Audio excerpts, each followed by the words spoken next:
बात कर रहे हैं क्लास 12 केमिस्ट्री के 15 या 20 महत्वपूर्ण परिभाषा। जी हाँ दोस्तों, ये 20 महत्वपूर्ण प्रश्न समझ लो, चाहे परिभाषा समझ लो।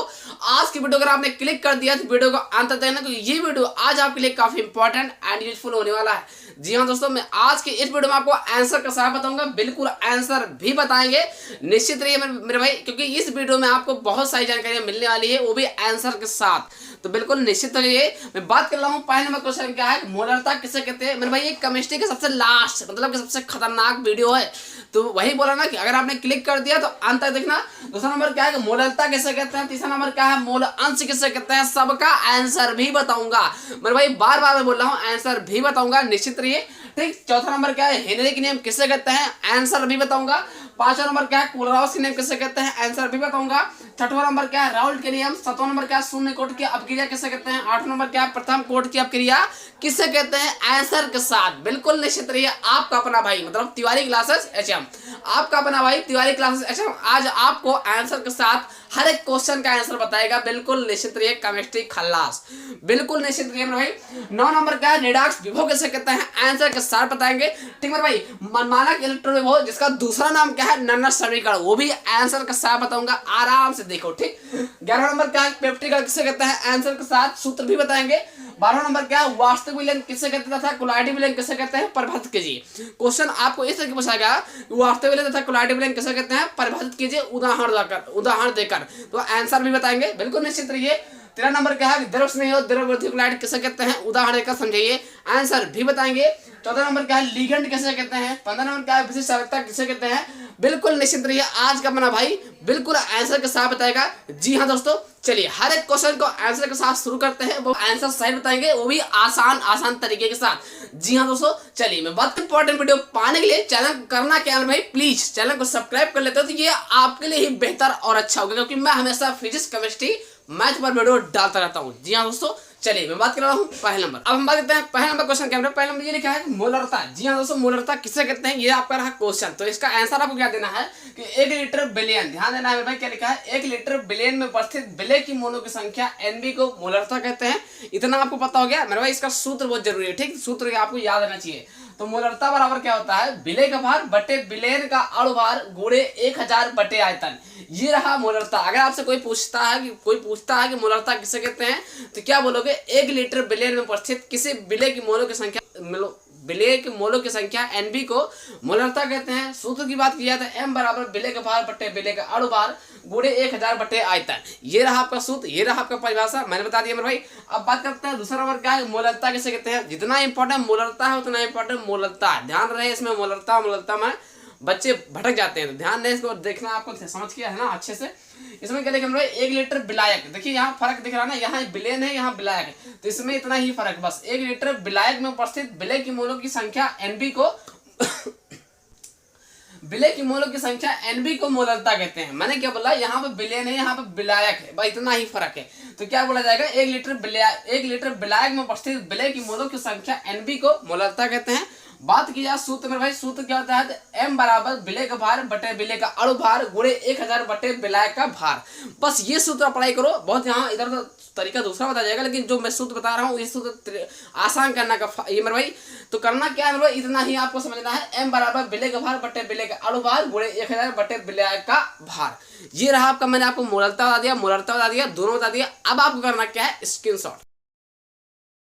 दोस्तों आंसर से चार्ट ले लिया होगा। अब हम बात करते हैं तीसरा नंबर। तो अब हम बात करते हैं तीसरा नंबर क्वेश्चन क्या है। तीसरा नंबर लिखा है कि मूल अंश। मेरे भाई ये काफी इंपॉर्टेंट है क्वेश्चन, आपसे इस तरीके पूछा जाएगा, मूल अंश किसे कहते हैं, परिभाषित कीजिए। डायरेक्ट 3 नंबर का है।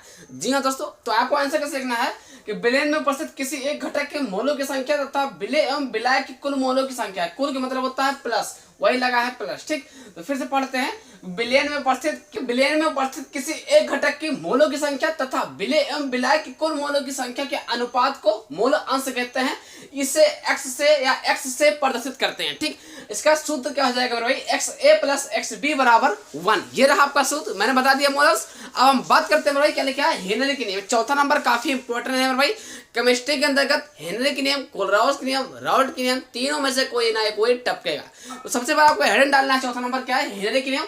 ठीक, तो इसके अंदर क्या लिखना है कि इस नियम के अनुसार स्थिर ताप पर किसी गैस के द्रव में विलयता गैस के दाब के समानुपाती होता है। नहीं समझ पा रहे हो, इस नियम के अनुसार स्थिर ताप पर किसी गैस की द्रव्य विलेयता गैस के दाब ठीक गैस के दाब के समानुपाती होता है, इससे हम हेनरी के नियम कहते हैं। ठीक है भाई, क्या लिखा है m समानुपाती p, ये समानुपाती निशान है। अब जब चिन्ह हटेगा मेरे भाई तो m बराबर क्या हो जाएगा KOP हो जाएगा। ठीक, m बराबर आपका क्या हो जाएगा KOP। आपके दिमाग में ये क्वेश्चन उठ रहा है कि सर m क्या है, तो m आपका क्या है मेरे भाई घुली हुई गैस की मात्रा है। ठीक, k आपका क्या है मेरे भाई, k आपका समानुपाती स्थिरांक है। ओके, p नंबर क्या मेरे भाई, तो p आपका समय पर गैस का दाब, p मतलब प्रेशर, दाब मतलब दाब। तो मेरा कहना समझ गया ना मेरे भाई। तो करना क्या है, स्क्रीनशॉट। और ऐसे इंपॉर्टेंट वीडियो पाने के लिए चैनल को सब्सक्राइब कर लेते हो तो ये आपके लिए बेहतर और अच्छा होगा। कमेंट जरूर कर देना कैसी वीडियो है। करना क्या है, स्क्रीनशॉट। 5वां नंबर, अब हम बात करते हैं 5वां नंबर क्वेश्चन क्या लिखा है। 5वां नंबर लिखा है कोलराउस के नियम किससे कहते हैं। यही से आपको क्वेश्चन पूछाएगा कोलराउस के नियम किस तरह इनके अनुप्रयोग लिखे। ठीक, तो आपको आंसर क्या लिखना है, अनंत तन्यता पर किसी विद्युत अपघट्ट की मूलक चालकता उसमें उपस्थित धनायन या ऋणायन अनंत तन्यता की मूलक चालकता की योगफल मतलब दोनों के जोड़ना योगफल के बराबर होता है, उसे हम कोलराउस के नियम कहते हैं। ठीक, अब रही बात सूत्र क्या है, ये आपका रहा सूत्र मेरे m क्या है, तो m आपका मूलक चालकता है, n प्लस क्या है तो धनायन संख्या है, n माइनस क्या है ऋणायन संख्या है। इसे क्या बोलते हैं, इसे बोलते हैं अनंत, इनफाइनाइट। ठीक भाई, अब रही बात की अनुप्रयोग, इतना लिखने के बाद आपको नंबर नहीं मिलेगा जब तक आप अनुप्रयोग नहीं लिखते हो। अनुप्रयोग बहुत जरूरी है। ठीक, तो कम से कम 2 अनुप्रयोग तो याद ही रखना है मेरे भाई। पहला नंबर क्या लिखना है कि अनंत तन्यता पर दुर्बल विद्युत अपघट्ट की मूलक चालकता। ठीक, दूसरा नंबर क्या है, दुर्बल विद्युत अपघट्टों के वियोजन की मात्रा की गणना। ये रहा दोनों अनुप्रयोग। मैंने आपको परिभाषा मतलब इसका जो है डेफिनेशन बता दिया मेरे भाई। बाकी कोई दिक्कत है तो कमेंट बॉक्स में कमेंट करते रहिए, कैसी वीडियो लगे ये भी कमेंट करना। अब आपको करना क्या है, स्क्रीनशॉट, ताकि हम बताएं 6वां नंबर। तो उससे पहले स्क्रीनशॉट।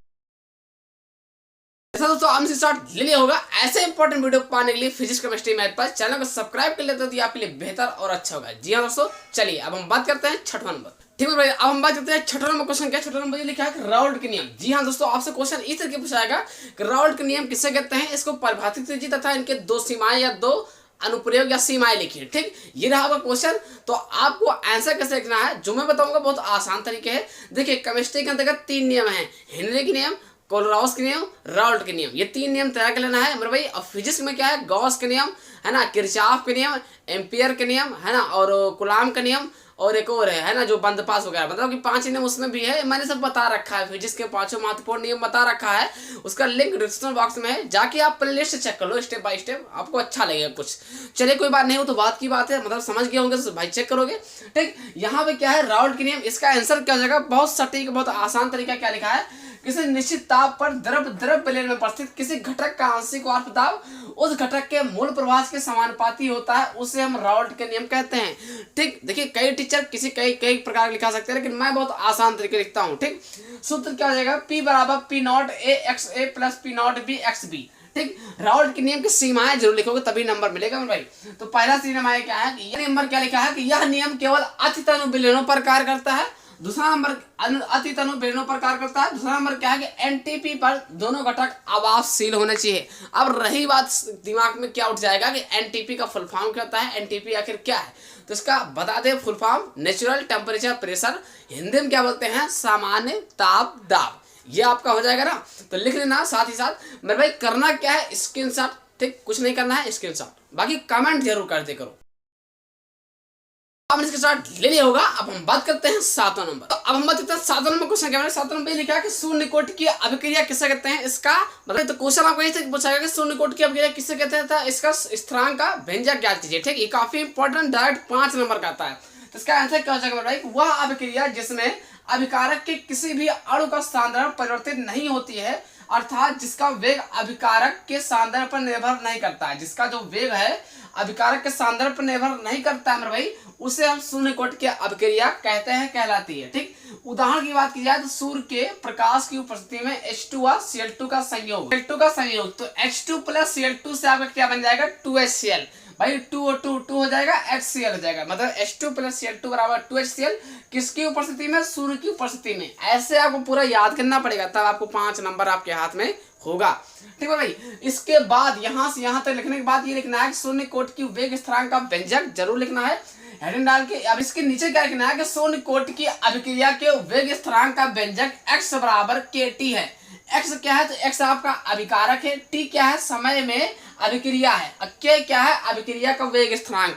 इतना आप करते हो तब आपको 5 नंबर पक्का होगा मेरे भाई। शून्य कोट की अभिक्रिया बहुत इंपॉर्टेंट है, प्रथम कोट की अभिक्रिया बहुत इंपॉर्टेंट है, उसको भी बताऊंगा, रुको तो उसको पहले इसको स्क्रीनशॉट ले लो। तो प्रथम कोट की अभिक्रिया बताएं मेरे भाई। शून्य कोट की अभिक्रिया, प्रथम कोट की अभिक्रिया में से एक नया क्वेश्चन तो पूछा जाएगा। अब आपका दिमाग सेट होना चाहिए, अब याद करो या ना करो, याद तो दोनों करना पड़ेगा, ठीक, क्योंकि यहाँ पर शंका है कि आए या ना आए, इसीलिए दोनों याद करोगे तो ज्यादा अच्छा रहेगा, क्योंकि कुछ कहा नहीं जा सकता है। तो मेरे भाई करना क्या है? स्क्रीनशॉट।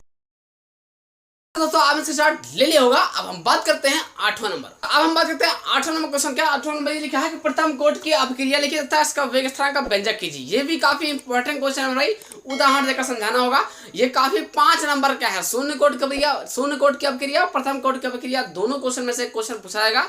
5-5 नंबर का आता है। जी हाँ दोस्तों, अब ये रही बात, आप पक्का करना चाहते हो या नहीं, आपके हाथ में। तो आंसर बता दूं मैं भाई, इससे आसान नहीं मिलेगा। इसका आंसर क्या जाएगा? वह अभिक्रिया जिसका वेग केवल एक अभिकारक की सांद्रता के अनुक्रमानुपाती होता है, उसे हम प्रथम कोट की अभिक्रिया कहलाती है या कहते हैं। ठीक, फिर उदाहरण लिखना है C12H22O11 प्लस H2O H धनायन तनु HCl या H2SO4 C6H12O6 प्लस C6H12O6। मतलब यहाँ पर किसका सूत्र है? शक्कर का सूत्र। चीनी का सूत्र क्या होता है? C12H22O11। ये पानी में जब घोलोगे तो यहाँ पर ग्लूकोज बन जाएगा और फ्रक्टोज बन जाएगा। ठीक, तो ध्यान रहे मेरे भाई, चीनी को जब अगर आप चीनी को पानी में घोलोगे तो किसकी उपस्थिति में? तनु HCl या H2SO4 की उपस्थिति में ये ग्लूकोज फैक्टर बन जाएगा, जिसका सूत्र लिखा हुआ है। अब इसके बाद आपको ये लिखना है कि प्रथम कोट की अभिक्रिया का समीकरण क्या होता है। ये समीकरण जरूर लिखना है। समीकरण क्या होता है? K बराबर 2.303 बटे T log 10 A by A minus x. ये रहा आपका समीकरण। इसके बाद आपको नंबर नहीं मिलेगा, इतना जरूर लक्षण लिखना है, कम से कम 2 या 3 लक्षण तो बिल्कुल लिखना है। लक्षण नंबर 1 क्या है? प्रथम कोट की अभिक्रिया का अर्धायुकाल अभिकारकों की प्रारंभिक सांद्रता पर निर्भर नहीं करता है। ठीक, दूसरा नंबर क्या है? अभिक्रिया के पूर्ण होने पर अनंत समय लगता है। तीसरा नंबर क्या है? अभिकारक की सांद्रता n गुना बढ़ने पर अभिक्रिया का वेग भी n गुना बढ़ जाता है। जी हाँ दोस्तों, बस इतना करना है। प्रथम कोट की अभिक्रिया आपका कंप्लीट करना क्या है? स्क्रीनशॉट। ये 5 नंबर का है, अब आप समझ लो। अब वीडियो कैसी लग रही है? कल किस टॉपिक पर वीडियो चाहिए? मतलब फिजिक्स पर चाहिए या मैथ पर चाहिए या केमिस्ट्री पर चाहिए, परिभाषा वाली चाहिए या फिर न्यूमेरिकल वाली चाहिए? कमेंट बॉक्स में कमेंट जरूर कर देना है, तभी कल वीडियो लाएंगे। तो उससे पहले स्क्रीनशॉट। दोस्तों आपने स्क्रीनशॉट ले लिया होगा। अब हम बात करते हैं 9वां नंबर। तो अब हम बात करते हैं 9वां नंबर क्वेश्चन क्या है? 9 नंबर लिखा है कि रेडॉक्स विभव किसे कहते हैं, है ना। 2 नंबर 3 नंबर का क्वेश्चन है। तो इसका आंसर क्या हो जाएगा कि जब किसी सेल में, यहाँ लिखना है, जब किसी सेल में ऑक्सीकरण तथा अपचयन अभिक्रिया होती है तो विलयन के मध्य चाहे बोलो कि धातु विलयन के बीच स्थापित विभवांतर को रेडॉक्स विभव कहते हैं। जी हाँ दोस्तों, इसका सूत्र क्या हो जाएगा? E बराबर E0 प्लस 0.591 बटे n log 10 OH बटे RED। ठीक, चाहो तो इसे आप याद करो, चाहे ना तो केवल इतना ही रखो कि E बराबर E0 प्लस 0.591 बटे n। ठीक, अब रही बात कि E0 क्या है? E0 आपका रेडॉक्स विभव है। n क्या है? तो n आपका ऑक्सीकरण संख्या है। ठीक, तो जब कोई पूछेगा तो ये बोलना है कि जब सेल में ऑक्सीकरण तथा अपचयन अभिक्रिया होती है तो धातु विलयन के मध्य स्थापित विभवांतर को रेडॉक्स विभव कहते हैं। ठीक है भाई, बात करते हैं 10वां नंबर क्वेश्चन क्या है? मानक इलेक्ट्रोड विभव, जिसका नाम दूसरा क्या है? नैनो समीकरण। ठीक, जैसे 2 नाम से जाना जाता है, चाहे नैनो समीकरण बोलो चाहे मानक इलेक्ट्रोड विभव, बात एक ही है। ठीक, इसका आंसर क्या हो जाएगा भाई कि जब किसी धातु की क्षण 25 डिग्री सेल्सियस पर धातु की लवण की विलयन में डुबाया जाता है तो धातु और विलयन के बीच जो विभवांतर उत्पन्न होता है उसे हम मानक इलेक्ट्रोड विभव कहते हैं। इसका शुद्ध की बात की जाए तो इसका शुद्ध हो जाता है E बराबर E0 माइनस 2.303 RT बटे NF log 10 1 बाई m की घात n प्लस ब्रैकेट क्लोज। ये रहा आपका सूत्र मेरे भाई। मैंने परिभाषा और सूत्र दोनों बता दिया है, मतलब कि रेडॉक्स विभव और मानक इलेक्ट्रोड विभव, जिसका नाम है नैनो समीकरण। आंसर के साथ बता दिया है ना। तो करना क्या है? स्क्रीनशॉट और कमेंट जरूर कर देना। ठीक है भाई, करना क्या है? स्क्रीनशॉट। बात करते हैं 11वां नंबर। बात करते हैं 11वां नंबर क्वेश्चन। 11वां नंबर क्वेश्चन लिखा है पेप्टिक कणक किसे कहते हैं। ठीक है, 3 नंबर का क्वेश्चन है कि पेप्टिक कणक किसे कहते हैं, उदाहरण देकर समझिए। ये रहा क्वेश्चन। आंसर क्या हो जाएगा मेरे भाई? किसी ताजे बने अवक्षय में उचित विद्युत अपघट्ट को मिलाकर कोलाइडी विलयन बनाने का या कोलाइड विलयन बनाने की प्रक्रिया को ही पेप्टिकरण कहते हैं। ठीक, कोलाइड विलयन बनाने की प्रक्रिया को पेप्टिकरण कहते हैं। इस तथा पेप्टिकरण की जो विधि होती है बिल्कुल स्कंदन के विपरीत होती है मेरे भाई। स्कंदन किसे कहते हैं इसको मैंने बता रखा है, उसका लिंक डिस्क्रिप्शन बॉक्स में लगा रखा है या प्ले लिस्ट से चेक करो, प्ले लिस्ट से फायदे में रहोगे। ठीक, उदाहरण की बात की जाए तो FeOH का होल थ्राइड, जिसे हिंदी में मतलब रासायनिक में क्या बोलते हैं? Ferric hydroxide. जी हाँ दोस्तों, आप समझ गए। तो करना क्या है? स्क्रीनशॉट। अभी और है ना, 12 नंबर तो है, 13 नंबर भी तो है, तो उससे पहले स्क्रीनशॉट। दोस्तों हमने स्क्रीनशॉट ले लिया होगा। अब हम बात करते हैं 12वां नंबर, वास्तविक तथा कोलाइटिव लिंक किसे कहते हैं, उदाहरण देकर समझाइए। ये रहा आपका क्वेश्चन कि वास्तविक तथा कोलाइटिव लिंक किसे कहते हैं, उदाहरण देकर समझाइए। तो इसको आपको हेडिंग के साथ आंसर, तो इसका आंसर क्या लिखना है भाई, आपको हेडिंग डालना होगा एक तरफ वास्तविक विलयन, फिर उसके नीचे डालना कोलाइटिव विलयन। अब वास्तविक विलयन के अंदर क्या लिखना है कि जिसमें विलय तथा विलय के कणों का आकार बराबर होता है, इन्हें वास्तविक विलयन कहते हैं। ठीक, यहाँ पे लिखना है उन्हें वास्तविक विलयन कहते हैं। इनके कणों का व्यास 10⁻7 सेंटीमीटर से भी कम होता है। इन्हें अति सूक्ष्मदर्शी द्वारा भी नहीं देखा जा सकता है। ठीक, अति सूक्ष्मदर्शी द्वारा आप नहीं देख सकते हो। ठीक, एग्जाम्पल की बात की जाए तो चीनी हो गया, यूरिया हो गया, ग्लूकोज हो गया आदि। अगर आप पानी में डालते हो चीनी यूरिया तो कहीं देख पाओगे, सूक्ष्मदर्शी द्वारा नहीं देख सकते हो ना। तो आप बात करते हैं कोलाइटिव विलयन। इसमें आपका आंसर क्या हो जाएगा भाई, वे विलयन जिनके कणों का आकार 1 नैनोमीटर से ज्यादा तथा 1000 नैनोमीटर से कम होता है या इनके बीच होता है, उसे हम कोलाइटिव विलयन कहते हैं। ठीक, इन्हें अति सूक्ष्मदर्शी द्वारा देखा जा सकता है, इन्हें इमाकार नहीं देखा जा सकता है। इसमें क्या है, इन्हें अति सूक्ष्मदर्शी द्वारा देखा सकता है। यह एक विषमांगी तंत्र है, जैसे गोंद हो गया, स्टार्च आदि। ये काफी इंपॉर्टेंट है भाई, वास्तविक विलयन तथा कोलाइटिव विलयन कैसे कहते हैं, उदाहरण देकर समझाइए। ये रहा क्वेश्चन, ये काफी इंपॉर्टेंट है, ये 5 नंबर का आता है। मेरे भाई इससे आसान आपको कोई नहीं बता पाएगा। बाकी कमेंट कर देना कल कैसी टॉपिक किस चीज पर वीडियो चाहिए, और बाकी ये वीडियो कैसी है ये भी कमेंट करना है।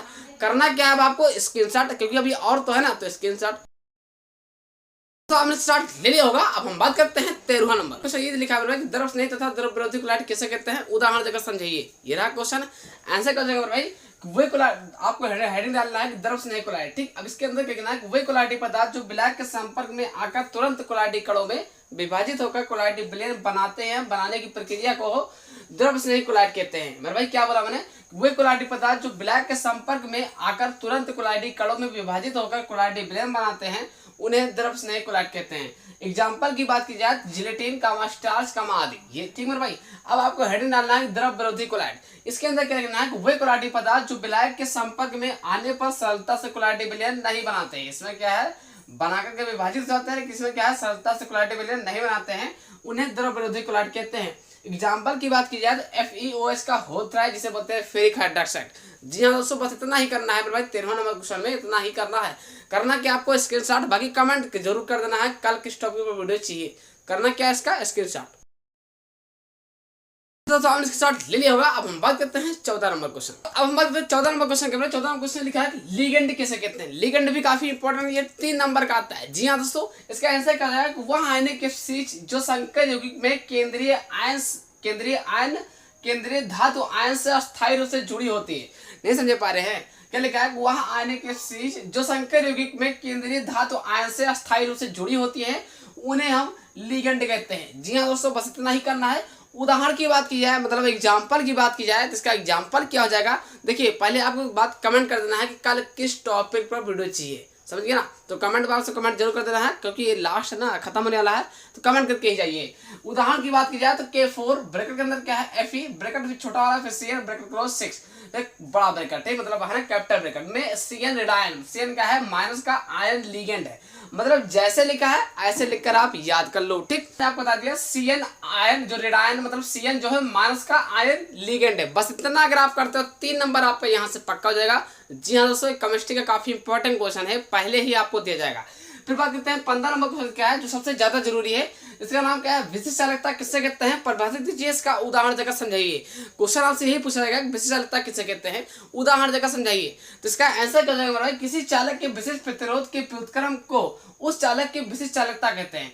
नहीं समझ पाए, किसी चालक के विशिष्ट प्रतिरोध मतलब R के व्युत्क्रम को उस चालक की विशिष्ट चालकता कहते हैं। इसे ग्रीक अक्षर कप्पा से प्रदर्शित करते हैं। कप्पा बराबर होता है 1/ρ, रो को किससे लिखते हैं, मुंडावा P। तो कप्पा बराबर 1/ρ। मात्रक की बात की जाए तो ओम इनवर्स, सेंटीमीटर इनवर्स। ये रहा आपका, मैंने इंपॉर्टेंट क्वेश्चन का आंसर सही बताया आज की वीडियो में। तो इतना तो बनता है कि लाइक करना एंड सब्सक्राइब करना। और सब्सक्राइब तो बात की बात है, बट कमेंट जरूर कर दे करो कि कल किस टॉपिक पर वीडियो चाहिए। आज की वीडियो में बार बार ये बोल रहा हूँ, कमेंट करना पड़ेगा। ठीक, तो जैसा ठीक है मेरे भाई, मैंने कहना समझ गए होंगे। करना क्या है, स्क्रीनशॉट। दोस्तों आपने स्टार्ट ले लिया होगा। ठीक, तो आशा करता हूँ वीडियो देख करके समझ गए तो प्लीज ये लाइक करके चैनल को सब्सक्राइब कर देना है। फिर मिलते हैं किसी नेक्स्ट वीडियो के साथ, तब तक के लिए जय हिंद, वंदे मातरम।